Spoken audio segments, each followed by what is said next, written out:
أهلا بيكم. ده أول فيديو السنة دي لسنة تانية ثانوي 2022. أنا اسمي جون صبحي للي ما يعرفنيش، وهنا على القناة هتلاقي كل حاجة تخص التانية ثانوي من كلمات ومن قواعد ومن سكيلز ولانجوج نوتس وكل حاجة هنشتغلها إن شاء الله واحدة واحدة على مدار السنة كلها لحد النهاية. مش هتلاقي أي حاجة ناقصاك، وهتلاقي كل حاجة إن شاء الله محتاجها السنة دي موجودة على القناة. الفيديو بتاعنا النهاردة ده هيبقى بداية سلسلة جديدة ما كنتش بعملها قبل كده، وهي سلسلة الفوكاب أو الكلمات. كنت دايما بقول للطالب خلاص هيقرأ الكلمات لوحده مش محتاج مني قوي حاجة، بس قلت ان انا ممكن السنة دي اقرا لكم الكلمات، ولو في بعض اللانجوج نوتس البسيطة او الفروقات البسيطة بين الكلمات اوضحها.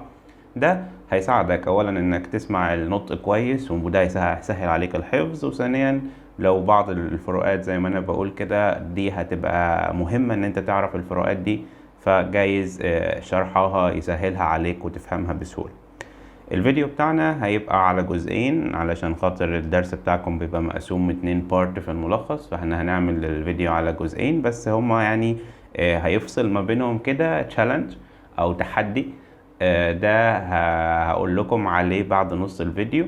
التحدي هيبقى لطيف قوي وهيبقى مفيد جدا جدا ليكم، فركزوا معايا كده نخلص نص الفيديو الاولاني ونشوف التحدي مع بعض. مش هنضيع وقت كتير، هقرا معاكم كلمات يونت 1. عندي اول حاجة CPR. CPR ده اختصار ل Cardiopulmonary Resuscitation. معلش هو بيبتدي كده باول كلمة صعبة بس الدنيا بعد كده اسهل. Cardiopulmonary Resuscitation، ودي اللي هي عملية الإنعاش اللي بنعملها لحد قلبه بيقف. Infection, perform, react, severe technique. الحاجة اللي هيبقى محتاجة توضيح في معناها أو في اختلافات هقولها، اللي مش محتاجة والعربي بتاعها مكتوب واضح هنعدي الكلام فيها بسرعة. اسمعوا بس النطق وانتوا بتحفظوا. allow, area, awake يعني صاحي. bacteria اللي هي البكتيريا اللي بناخد لها مضاد حيوي. bleed، breathing التنفس نفسه. call ده فعل وممكن يبقى اسم بمعنى مكالمة. chest منطقة الصدر كلها. disease، else، emergency services، first aid اللي هي الإسعافات الأولية.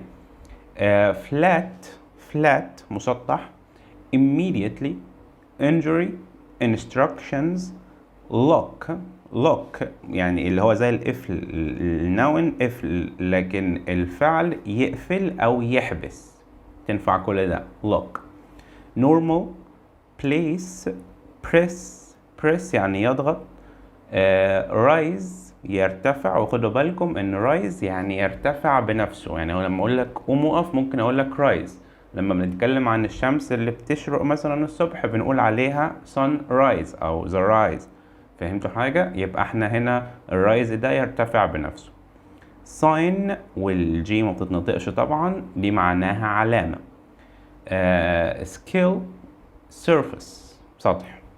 surface يعني الحاجة اللي من بره من أي شيء. تمام. بعد كده في بعض الكلمات تاني اللي هي ambulance عربية الإسعاف. athlete ده اللي هو شخص رياضي أو بيلعب رياضة. athletic دي صفة بمعنى رياضي بس مش شخص، حاجة متعلقة بألعاب القوى أو بالرياضة. athletic. في منها برضو athletics اللي هي ألعاب القوى نفسها بس مش مكتوبة هنا دلوقتي. base يعني قاعدة أو أساس. bone، championship check يفحص. collaboration يعني تعاون او حد يشترك مع حد في حاجة فيبقى ده اسمه collaboration. competition damage detail educate examination executive director. بلاش النطق الفاني اللي انتوا بتعملوه على الكلمات اللي زي دي، اسمها executive director. expert اللي هو الخبير. في بعد كده fortunately لحسن الحظ. handball، heart center أو مركز لعلاج القلب heart center. major، pioneer، regular منتظم صفة. repeat respond responsibility sudden يعني حصل فجأة survive يبقى على قيد الحياة يعني ما يموتش يبقى على قيد الحياة technology train trophy كاس أو جايزة أو حاجة زي الحاجات اللي بياخدوها في المسابقات بنسميها تروفي زي الكاس يعني. بعد كده في برضو حاجات من تبع اللانجوج واللخبطة اللي ما بينهم زي act دي فعل بمعنى يمثل أو يتصرف يعني أنا في موقف معين بأكت مش بمثل ولكن بتصرف تبع الموقف. bandage اللي هي الضمادة بتاعت الجرح. blood encourage gloves guide kit label muscle operation performance prohibition اللي هو المنع أو التحذير أو التحريم prohibition. pump ده فعل بمعنى يضخ وبرضو مضخة اللي هو الاسم اسمها pump برضو. regularly بانتظام regularly. tight wrap الW ما بتتنطقش والدي فعل بمعنى يلف والماضي منها تبقى wrapped بالدبل بي. بعد كده في phrases أو مصطلحات. do an action يعني action بياخد do. perform أو do ال CPR يبقى CPR ممكن تاخد do ممكن تاخد perform. do a sport have an infection يكون عنده عدوى. care about come off يخرج من مكانه أو يسقط من مكانه أو من الحتة اللي هو فيها. disagree about خدوا بالكم disagree about بيجي بعدها الحاجة اللي احنا مختلفين عليها مش الشخص اللي انت مختلف معاه لا الحاجة اللي انتوا متخانقين عليها. بعد كده lock together يعني يحبس اتنين مع بعض او يحبس كذا حاجة مع بعض يبقى lock together او يقفل عليهم يعني.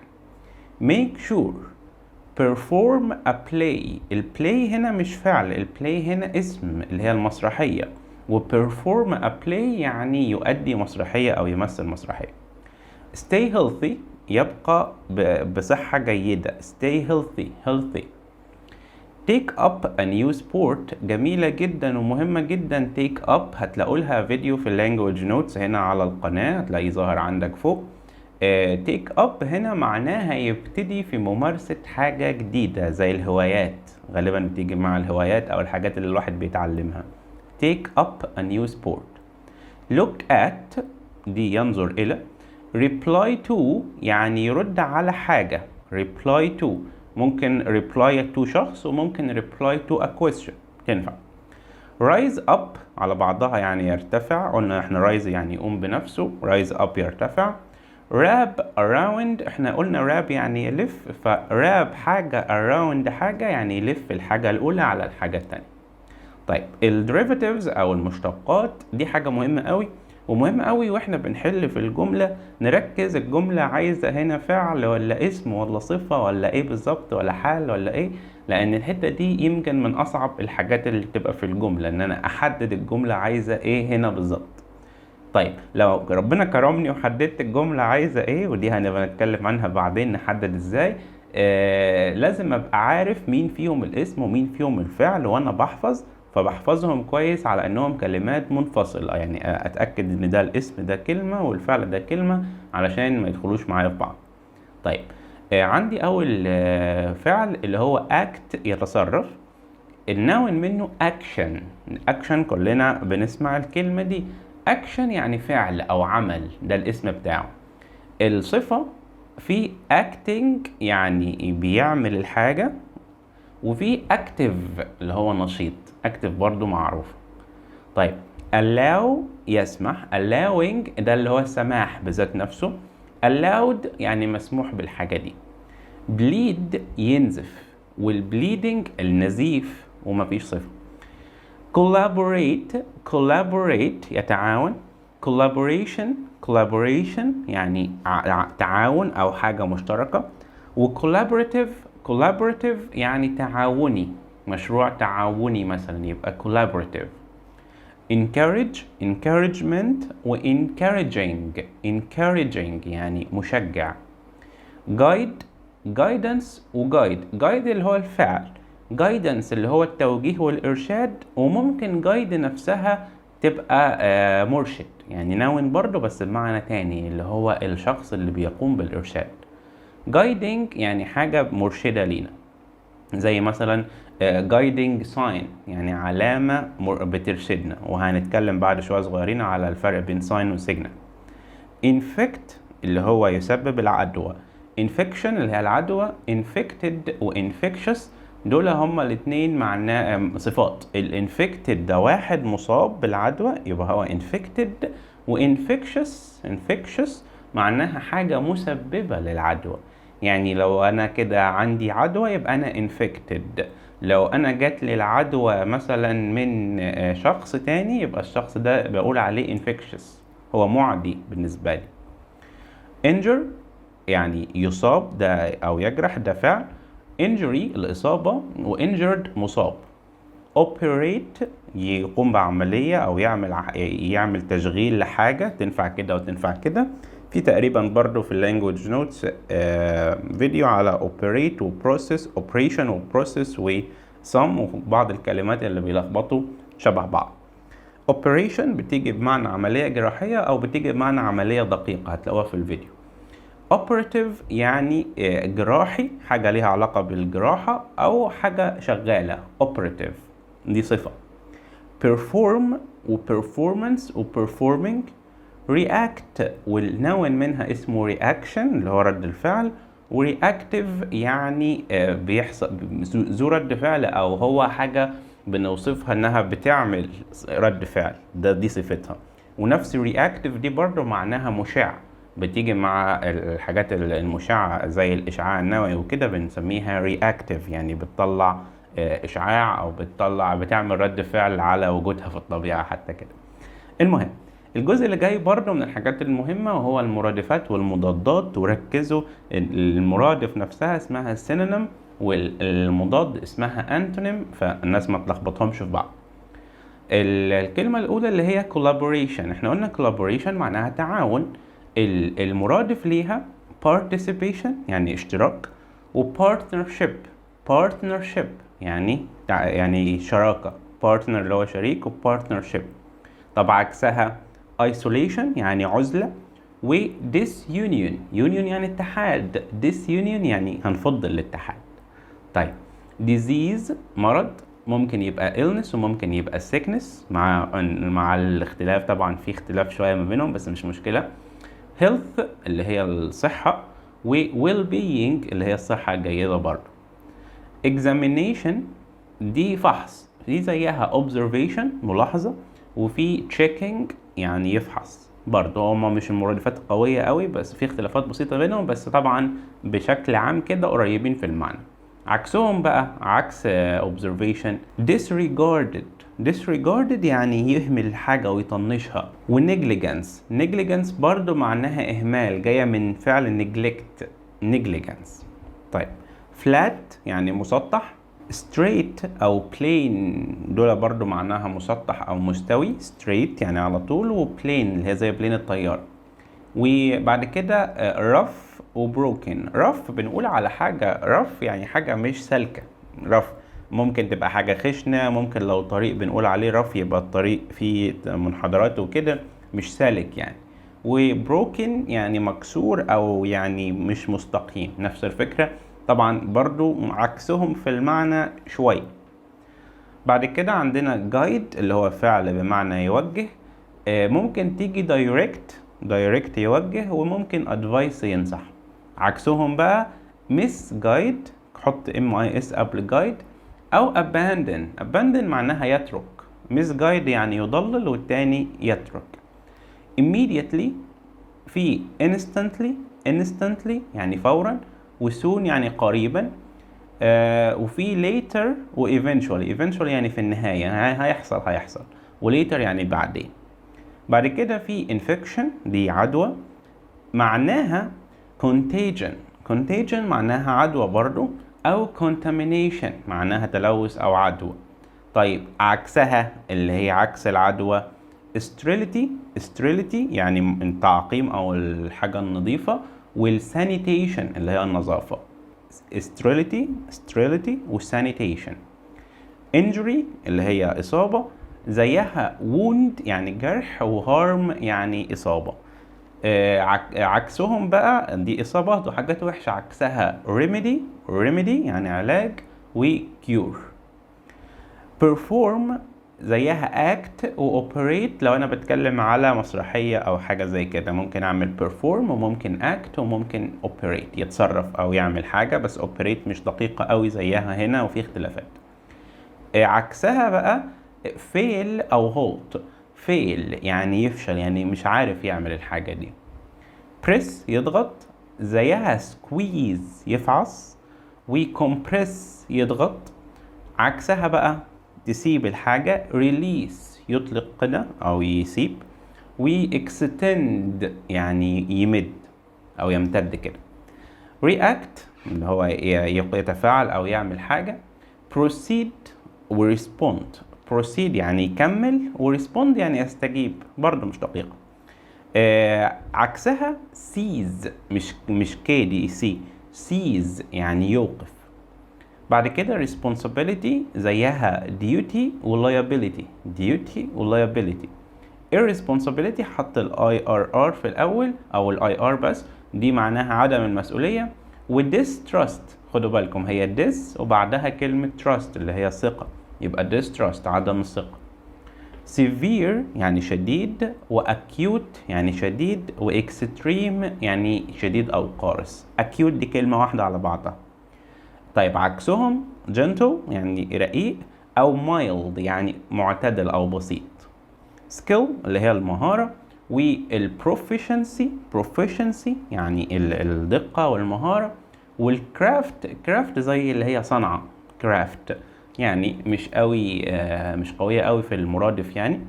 عكسهم بقى incompetence معناها عدم الكفاءة، يعني ان دي وبعدها competence معناها عدم الكفاءة على بعضها.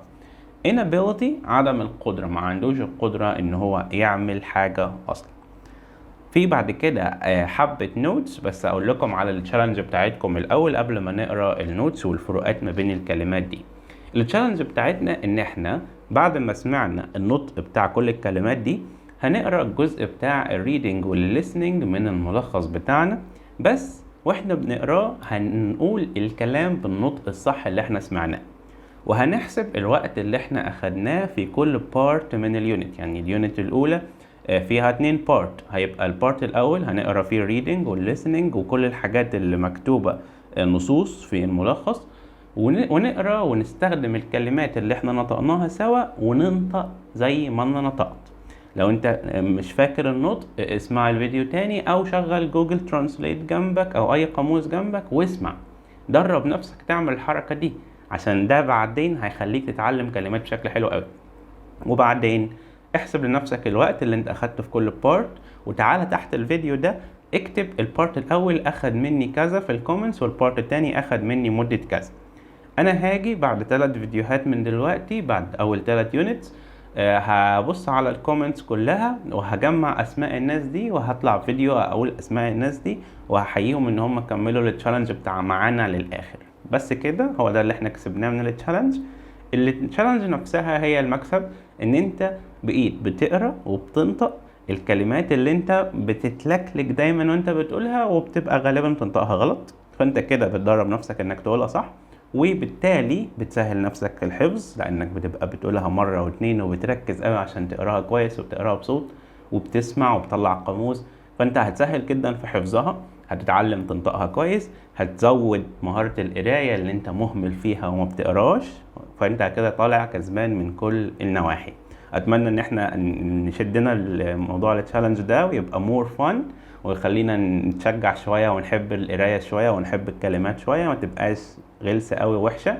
ويلا نكمل الجزء التاني، علشان بعد الجزء التاني هيبقى عندكم برضو جزء تقروه لوحدكم تاني.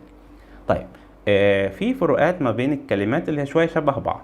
بالنسبة ل another و another و other و others وكده، الكلمات دي اللي بيميزهم اكتر عن بعض هي الحاجة اللي بتيجي بعدهم. another معناها الآخر أو آخر، سوري من غير ال. another معناها آخر، بيجي بعدها دايما اسم مفرد او يجي بعدها مسافة او كمية او فلوس او وقت. تمام، حاجات محددة اهي. يبقى معناها ايه؟ معناها اخر. وفي امثلة اهو: another program مثلا، another pen قلم اخر، او another 3 days 3 ايام اخرى. ادي دي تعتبر تبع المدة او الاوقات. خلاص، وهكذا. اقروا الامثلة دي كلها. طيب بالنسبة للother، other بيجي بعدها جاء اسم وغالبا جمع، اسم جمع او اسم لا يعد، لا اما جمع لا اما لا يعد. يعني او other people الاخرين، other money مثلا الفلوس الاخرى، other ideas وهكذا. اسم جمع او اسم لا يعد. the other واضافة the قبلها او اللي هي معناها الاخر. يعني معنى كده ان انا كان عندي 2 واتكلمت عن واحد وبعدين بقول والاخر. غير another معناها اخر، يعني ممكن يبقى كذا حاجة وبقول ده وواحد تاني غيره، مش شرط يكون عندي 2. انا هنا شرط يكون عندي 2 وانا بتكلم اللي هو في واحد والاخر. يعني انا عارفه هو مين لان مفيش غيرهم، هم 2 بس. خلاص، دي حتة the other. others بقى بإضافة الاس معناها الآخرين وما بيجيش بعدها حاجة. others هي الكلمة لوحدها معناها كأنك بتقول other people، تشيل other people وتحط others على بعضها وبس، لأن هي مفيش بعدها اسم. كلمة else بعد كده، else معناها آخر برضو، بس else ما بتجيش غير في حالات معينة. بتيجي بعد أداة الاستفهام زي who else أو what else، يعني إيه كمان مثلا. وبتيجي بعد كلمات زي some و any و every و no. يعني مثلا لما تقول زي المثال الأول there is something else، some و else something else. أو مثلا لما تقول don't tell anybody else، ما تقولش لحد تاني. any و body و else. تمام، و else. خدتوا بالكم؟ فهي محدودة مع الكلمات دي. اقروا الأمثلة عشان تشوفوا أو تاخدوا بالكم من وضعها بيبقى عامل ازاي في الجملة. الاتنين اللي بعد كده برضو مهمين، اللي هي sign و signal. sign دي اللافتة اللي انت بتشوفها في الشارع، اليافطة اسمها sign، وبرضو بيبقى عليها بقى إشارات أو تعليمات أو whatever. وsign بمعنى إشارة، يعني زي إيه؟ زي مثلا لما تلاقي الدنيا بدأت تضلم يبقى دي إشارة إن الشمس خلاص بتغرب والليل بيطلع، دي اسمها sign. أوكي. signal بتيجي بمعنى إشارة، بس ركزوا معايا، بتيجي بمعنى إشارة للحاجات زي الراديو أو الموبايل أو النت، فبنقول عليها سيجنال. يبقى هي الموجات دي سيجنال. وبتيجي بمعنى إشارة لما تشاور لحد أو تعمل له حركة معينة فهو يفهم حاجة. لما يحصل كده انت بتعمل له سيجنال، بتدي له سيجنال، وهي نفسها فعل برضه بمعنى يشاور أو بمعنى يعمل الإشارة دي. خلاص، ففي فرق ما بين ساين وما بين سيجنال، وبرضو الأمثلة هتقوي معاكم الحتة دي. لاند مارك دي معناها علامة واضحة أو علامة في البلد نفسها، زي الأهرامات، برج إيفل، برج القاهرة، دي بنسميها لاند ماركس. بعد كده في عندنا athlete اللي هو الشخص الرياضي أو بيمارس الرياضة، وخصوصا اللي بيلعب ألعاب قوة اللي بنسمي الجري ورفع الأثقال وكده. athletic دي رياضي زي ما قلنا من شوية، صفة ممكن توصف شخص وممكن توصف شيء.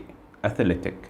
الأثليت دي مش صفة، الأثليت ده اسم، يعني بقول على الشخص ده نفسه، مش بقول عليه athlete person، لا بقول عليه athlete واسكت.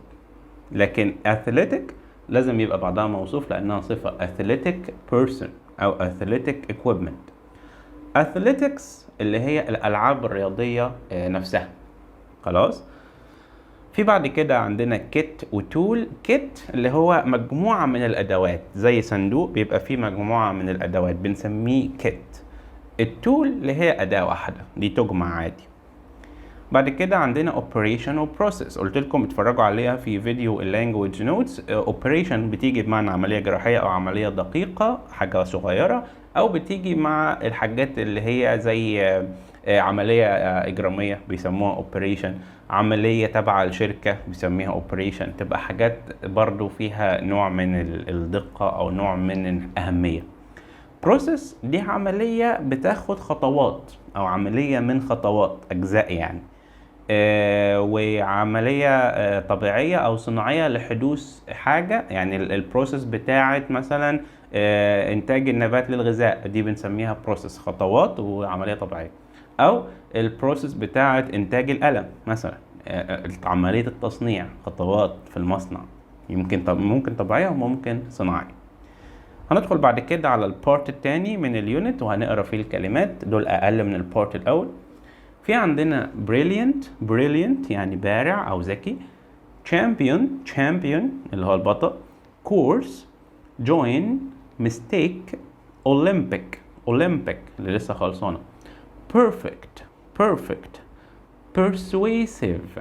persuasive يعني مقنع، reason، situation، video games اللي بتلعبوها،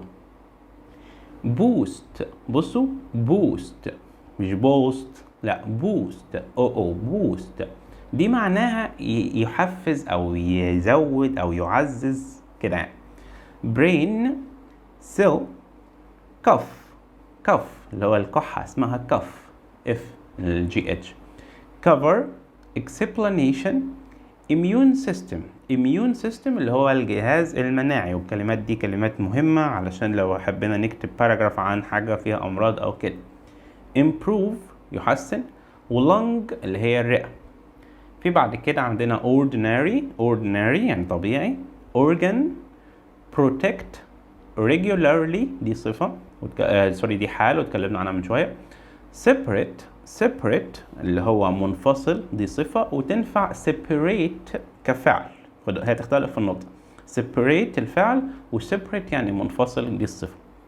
spend و stay up يعني يسهر بالليل، stay up يعني stay يبقى، و up يعني صاحي، أسهل أهي. وفيروس اللي هو الفيروس. في بعد كده عندنا add يضيف، advertisement دي إعلان، والاختصار بتاع advertisement AD مش ADD، AD بس اللي هي add الإعلانات اللي بتشوفوها اسمها advertisement. behave، diet مش diet. flu، label، microscope، persuade، pleasure يعني سعادة أو سرور، remind، simple بسيط، support، toy، unfortunately كررت معانا برضه. في بعد كده شوية تعبيرات، at any time يعني في أي وقت، do the course حلوة قوي ومهمة، إن course ممكن تاخد do ومعناها إن أنت بتدرس الكورس، do a course أو the course. feel strong and healthy يعني يشعر إنه قوي وبصحة جيدة. find it hard to يعني يجد صعوبة في الحاجة دي، يعني find it hard to believe يجد صعوبة في إنه يصدق الموضوع ده. get better يتحسن. complete كذا with كذا يكمل حاجة بحاجة. great at يعني كويس جدا في حاجة. interested in وحروف الجر دي مهمة قوي، interested in. بعد كده get ill يعني يعيا أو يصاب بمرض. have the flu يكون عنده إنفلونزا. in the first place in يعني في المقام الأول. make notes يأخذ notes. sound perfect sound هنا معناها يبدو، ودي مهمة أوي، دي مش معناها صوت كويس، دي معناها يبدو ممتاز أو يبدو رائع. look forward to معناها يتطلع إلى، look forward to بيجي بعدها noun أو verb في ing، مهمة برضو اكتبوها. think of أو think about بمعناها يفكر فيه، الاتنين نفس المعنى. worried about يعني قلقان من حاجة. في بعد كده become an expert يصبح خبير. do first aid مهمة قوي الفيرست aid الإسعافات الأولية بتاخد do. make a mistake يغلط. stay calm يبقى هادي، و calm بلاش ال و think fast. وبصوا think fast هي الحال، مفيش حاجة اسمها fastly. take a first aid course، ياخذ كورس في الإسعافات الأولية. بعد كده جزء ال derivatives، عندنا add اللي هي فعل، addition الإضافة ده الاسم، additive يعني فيها حاجة مضافة additive، أو المادة المضافة اسمها additive. الصفة بقى اسمها additional يعني إضافي، additional person، additional book كتاب إضافي، وهكذا. behavior التصرف نفسه، و behavioral دي الصفة behavioral مثلا treatment مثلا علاج سلوكي مثلا، وهكذا. explain اللي هو يشرح أو يفسر زي ما أنا بعمل كده، explanation ده التفسير نفسه، explanatory يعني توضيحي يعني ايه، بستعمله مثلا مع باوربوينت بقول ان ده explanatory material يعني مادة توضيحية، وهكذا. immunize ده فعل، immunize معناها يحصن، الاميونيتي اللي هي المناعة، واميون دي حاجة مناعية صفة، وبتيجي كاسم بمعنى منيع يعني قوي، اميون مش كصفة برضه مش كاسم، بمعنى منيع يعني صعب انك تتخطاه، اميون. improvement improved، persuade يقنع، persuasion تتنطق كده بالجي يعني اقناع، و persuasive مقنع. support اللي هو الدعم، هو الفعل، و supporter اللي هو الشخص اللي بيقدم الدعم. supporting و supporting ده حد بيدعم، و supportive ده حد بيدعم برضو، بس ايه زي كده الصيغة المبالغة في العربي كده. المهم بعد كده المرادفات والمضادات، behave زيها زي act يتصرف زي ما قلنا، او react يتصرف برضو. misbehave يسيء التصرف، هي مش عكسها بس ماشي يعني behave يعني واحد عمل حاجة اصلا سواء حلوة او وحشة، misbehave يعني يتصرف وحش. boost دي زيها زي improve و support و push يعني يدفع. hinder يعني يعيق، و decrease يعني يقلل. brilliant بارع، excellent و magnificent. ordinary عادي، و common يعني عادي برضو او منتشر او موجود كتير. improve خلاص. persuasive مقنع. convince ده فعل بمعنى يقنع، و convincing دي صفة معناها مقنع. وفي conclusive معناها يعني شامل او حاجة يعني واضحة او كده او صريحة. conclusive برضو مش حلوة قوي مع persuasive كمرادف بس ماشي. عكسهم discouraging محبط يعني ما بيشجعش على الحاجة فخليك ما تعملهاش. و unconvincing غير مقنع. pleasure اللي هي السعادة. enjoyment والdelight. enjoyment اللي هو المتعة، والdelight يعني الحاجة اللطيفة أو فرحة برضو. sadness و sorrow معناها حزن أو أسى. separate منفصل، دي الصفة اللي كنت بتكلم عنها. separate isolated يعني منفصل، و disconnected يعني منفصل زي الانترنت لما بيفصل بيقولك disconnected، هي دي. عكسها بقى connected متصل، أو combined يعني مخلوط فيه أو مرتبط بيه. simple زيها زي plain و easy، هي easy مش واضحة، هي plain. simple يعني بسيط، و plain يعني بسيط، وهنا plain بتتنطق زي الطيارة بس بتكتب غيرها plain A-I-N. عكسها بقى vague يعني غامض يعني مش واضح، الثاني ده واضح simple بسيط، دي vague. و complicated يعني معقد، دي المرادف او سوري ده المضاد الاوضح للسمبل. في بعد كده عندنا support assistance او aid، اللي هو هنا support الدعم، assistance يعني مساعدة، او aid يعني مساعدة. hindrance ده النون من hinder يعني يعيق، فhindrance اللي هي الإعاقة. و discouragement في بعد كده unfortunately ومرادفها unluckily أو sadly، و fortunately و favorably اللي هي المضاد بتاعتها. ودول كانوا اخر جزء في الدرس بتاعنا. فاضل كام بوينت في الاخر. بوست اللي هو يحفز زي ما قلنا ان انت تساعد حد او تساعد حاجة انها تدي اداء اكبر. سيل يعني خلية الجسم، او بتيجي بمعنى موبايل برضو سيل فون. immune system جهاز المناعي بتاعنا، وأورجان عضو من أعضاء الجسم فقط، أورجان ده. وفيروس ودي التعريفات بتاعتهم. الادفيرتسمنت والاناونسمنت. ادفيرتسمنت ده الاعلان اللي انت بتشوفه في التلفزيون، في جوجل، في اي حته، ده اسمه ادفيرتسمنت. announcement يعني اعلان، زي لما نزل فيديو من فتره، عملت اعلان قلت لكم ان هينزل في اول 9 الفيديوهات بتاعتنا وهنبتدي شغل برايفت وكده. ده كان اسمه announcement، ده انا بعلن عن حاجه جديده. هو ده الإذاعة أو إعلان الخبر جديد. spend وspend. spend ممكن تنفع ينفق مال أو يضيع وقت أو يحط وقته في حاجة. spend. organ عضو من أعضاء الجسم. member عضو في أي حاجة، فريق، في عيلة، في أي حاجة. champion ده بطل رياضي، يعني عمل حاجة رياضية champion، أو كسب حاجة رياضية. أما hero ده بطل بشكل عام، بطل كويس حاب يعمل حاجة مفيدة، أو بطل في المسرحية والفيلم اسمه هيرو.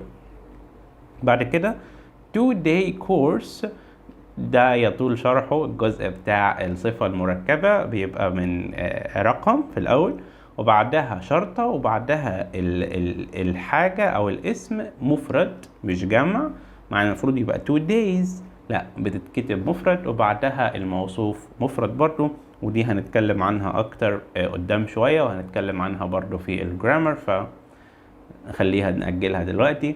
وده يبقى كده نهاية الفيديو بتاعنا. احنا كده خلصنا كل الفوكاب بتاعت يونت 1. نقرأ الريدنج والليسننج بتاع الجزئين، ونكتب في الكومنتس تحت الفيديو عملنا ايه في الموضوع ده واخد مننا وقت قد ايه. وتابعوا نفسكم وشوفوا مدى التحسن ومدى السرعة هتختلف عاملة ازاي بعد كل يونت عن اليونت اللي قبلها. وتابع نفسك وشوفي نفسك قد ايه بقيتي بتثق في نفسك اكتر وانت بتقري، واوعدكم ان ده هتحسوا فيه بالفرق كتير. احنا السنة تانية لسه، وقدامنا السنة دي كلها والسنة اللي جاية كلها على ما نوصل لتالتة، هنبقى عندنا حصيلة كلمات رائعة وبننطق نطق رائع، فكل ده هيفيدنا في الاخر، وهنبقى يعني مستعدين اكتر لامتحان ثانوية عامة. اشوفكم على خير بقى الفيديو الجاي.